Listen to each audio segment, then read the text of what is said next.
Hello everyone, सबैजना सन्चै हुनुहुन्छ होला। म नि एकदम सन्चै छु। आज चाहिँ हाम्रो भाइजासँग भेटेर भनेर हामी उता खोलातिर गइरहेको छौँ। स्पेसल डे बनाउन केटाहरूले केही पनि ल्याएको केटाहरू पछाडि हुनुहुन्छ हाम्रो अमृत दादा, त्यहाँभन्दा पछाडि समीर भाइ, उता अभिषेक भाइ, भान्जा अगाडि छ। गइरहेको छु, बडी खेल्न गइरहेको छु गाइज होइन। हामी यस्तो गइरहेको छौँ होइन, यस्तो ट्याक्क पारामा भन्दाखेरि होइन।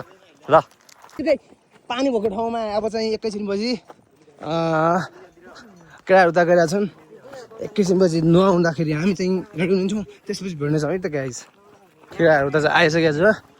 खोला चाहिँ यही हो गाइज, यहाँको रमाइलो भ्यू हेर्न सक्नुहुन्छ। यस्तो रमाइलो भ्यू, आमा देखो।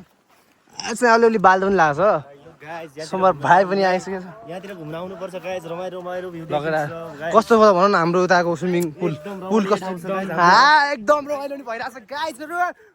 केटाहरू आइसकेको छैन यहाँ ठाउँमा। यस्तो अब गुफामा जान्छौँ होइन। यस्तो नेचुरल आमा हेर्छ। यस्तो ठाउँ छ क्या, ओडा मनिबाट जानुपर्छ भन्ने कुरा।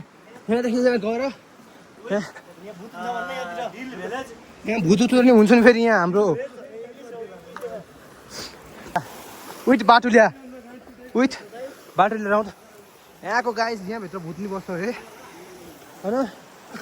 यस्तो जङ्गल छ, आमा डर पनि एकदमै लागेको छ।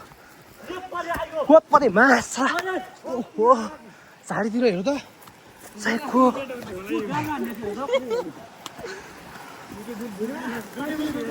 दिस ब्युटिफुल प्लेस, यता जङ्गल। वाउ, नेचुरलिटी भनेको यो हो के। यहाँ माथि पहिला भेडा हुन्थ्यो, उता देखिरहेको थियो, उता भेडा हुन्थ्यो। आज छैन। अब यस्तो अप्ठ्यारो छ कि गाइज बाटो। एकैछिन म यताको झन् देखाउँछु हजुरहरूलाई। यता सरप्राइज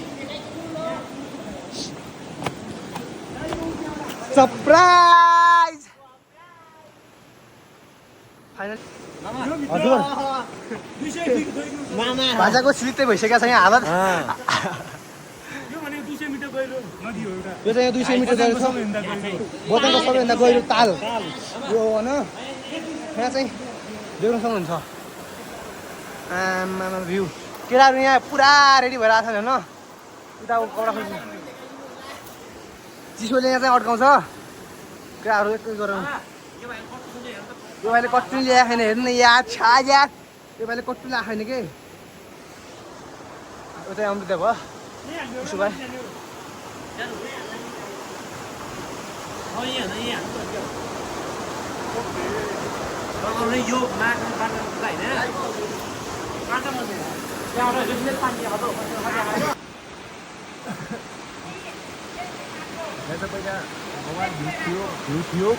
आज माथि हल्का रोक्न एक भिडियो क्लिप गरिहाल्नु।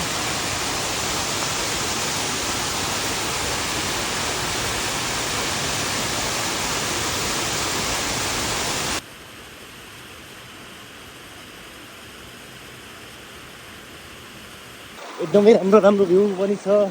टक्क गाइजहरू यो खोलामा हामी घुमाउन आएका छौँ। टक्क धेरै मान्छेहरू आएका छन्, रमाइलो गर्ने हो आज गाइजहरू। आज टक्क राम्रो फोटो भिडियो खिचिन्छ।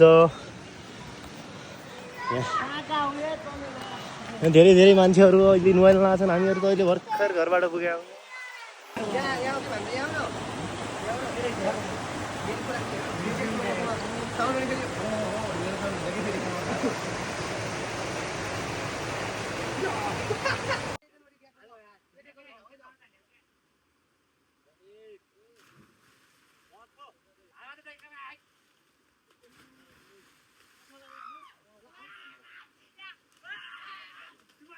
माथि आउनु दाइ, माथि आउनु न।